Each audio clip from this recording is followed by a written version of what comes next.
Hello guys, চলে এলাম একটা মিনি ব্লগস নিয়ে। আজকের ব্লগস হলো নিজের প্রতি যত্ন নেওয়া। সবসময় তো সবার প্রতি যত্ন নিই, কখনো কখনো নিজেদের প্রতি যত্ন নেওয়া উচিত, তাই কি না বন্ধুরা? তো চলো, আমি এটা মজা করছিলাম। আমি সবসময় আমার নিজের প্রতি যত্ন নিই। আসলে অনেক দিন থেকে ভাবছি পার্লারে যাবো, বাট যাওয়া হয়ে উঠছে না। এতটাই কাজে ব্যস্ত হয়ে গেছি যে সময় করে উঠতে পারছি না। আর আমার যখন সময় হচ্ছে ততক্ষণ পার্লারের গেট বন্ধ হয়ে যাচ্ছে, দোকান বন্ধ হয়ে যাচ্ছে। তো মানে সম্ভব হচ্ছে না। তাই ভাবলাম আজকে বাড়িতে বসে বসেই পার্লার সার্ভিসটা নিয়েই ফেলি। অনেক দিন হয়ে গেছে, হেয়ারটার অবস্থা খারাপ হয়ে গেছে, ফেসটারও এই গরমে একদম খারাপ হয়ে গেছে। তো প্রথমেই করে নেবো হেয়ার স্পা। তো দেখলে হেয়ার ওয়াশ করে চলে এসেছি, ক্রিম লাগিয়ে নিয়েছি, আর এখন চলছে মাসাজ পার্টটা। এত ভালো লাগছে বন্ধুরা, যেন মনে হলো ঘুমিয়েই পড়ছি।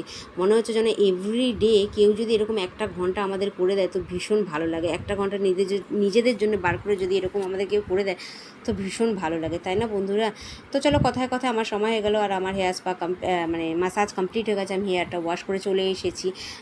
এবার করব ফেসিয়াল। তার আগেই তোমাদের বলি, দেখো আমার স্কিনটা কিন্তু অলরেডি গ্লো করছে, তাই না বন্ধুরা? কিন্তু যতই যা গ্লো করুক, কিন্তু মাসে একটা করে ট্রিটমেন্ট আমাদের নেওয়া উচিত। চাই হেয়ার স্পা হোক, ফেসিয়াল হোক, ম্যানিকিওর, প্যাডিকিওর, এভরিথিং একটা নেওয়া, মানে মাসে একটা করে করা উচিত। তাতে নিজেদের শরীরের যত্ন নেওয়া উচিত আমাদের, তাই না? আমরা যদি আমাদের নিজেদের শরীরের যত্ন না নিই তো অন্য কেউ তো নেবে না, তাই না? তাই মাসে এরকম একটা ট্রিটমেন্ট দরকারই হয়। তো দেখো, ফেসিয়াল করব। তো তার আগে হেয়ার স্পাটা কমপ্লিট করি। অলরেডি আমার হেয়ার স্পা হয়ে গেছে, বাট এবার হেয়ার ড্রায়ার দিয়ে একটু হেয়ারটা হালকা করে শুকিয়ে নেবো। কেননা বিকাল হয়ে গেছে, তোমরাও জানো কদিন আগেই আমি জ্বর থেকে উঠেছি, ঠান্ডা লেগে যাবে। নাহলে আমি হেয়ার ড্রায়ার চট করে ইউজ করি না। সত্যিকারের এটা ইউজ করা উচিত না, কেন এটা খারাপ বই, ভালো কিছু হয় না, তাই না? তো আমি হেয়ার ড্রায়ার কখনোই ইউজ করি না। আমার নিজের বাড়িতেও পড়ে রয়েছে দুটো, আমি কখনোই ইউজ করি না।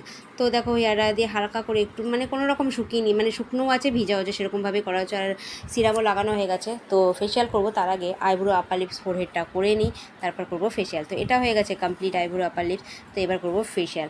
তো ও স্টেপ বাই স্টেপ সব কিছু করতে থাকবে, ক্লিনিং, স্ক্রাবিং, সমস্ত কিছু করতে থাকবে। তো ওর কাজ করতে থাক আর আমি আমার কাজ করতে থাকি। ওর কাজ ফেসিয়াল করা হবে এখন, আর আমি এখন ভিডিও বানাবো বসে বসে। তো দেখো, সমস্ত কিছু হয়ে গেছে। তো এবার হবে ক্রিম মাসাজটা। তো এই যে ক্রিম লাগানো হয়ে গেছে, ক্রিম মাসাজ হবে, আর ভালো করে মাসাজ করবে। তো ক্রিম মাসাজও হয়ে গেছে। তো এবার লাগানো হবে ফেস প্যাক। এটা লাগিয়ে 15 মিনিট রাখবো, তারপর এটাকে ধুয়ে নিয়ে সিরাম দিলে পুরো কমপ্লিট আমার। তো দেখো, 15 মিনিট এখন বসে থাকি। তো এটাও কমপ্লিট হয়ে গেছে। দেখো, এইবার লাগাবো ফেস সিরাম। তো ফেস সিরামও এই যে লাগিয়ে দিয়েছে।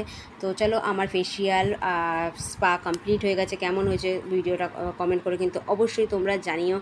আর এ হলো ঋতু, আমার ছোটো বোনের মতন। এ আমার বাপের বাড়ি ওখানেই থাকে, তো সেই থেকে এর সঙ্গে পরিচয়। আর সত্যি করার কথা বলছি, এর কাজকর্ম খুবই ভালো।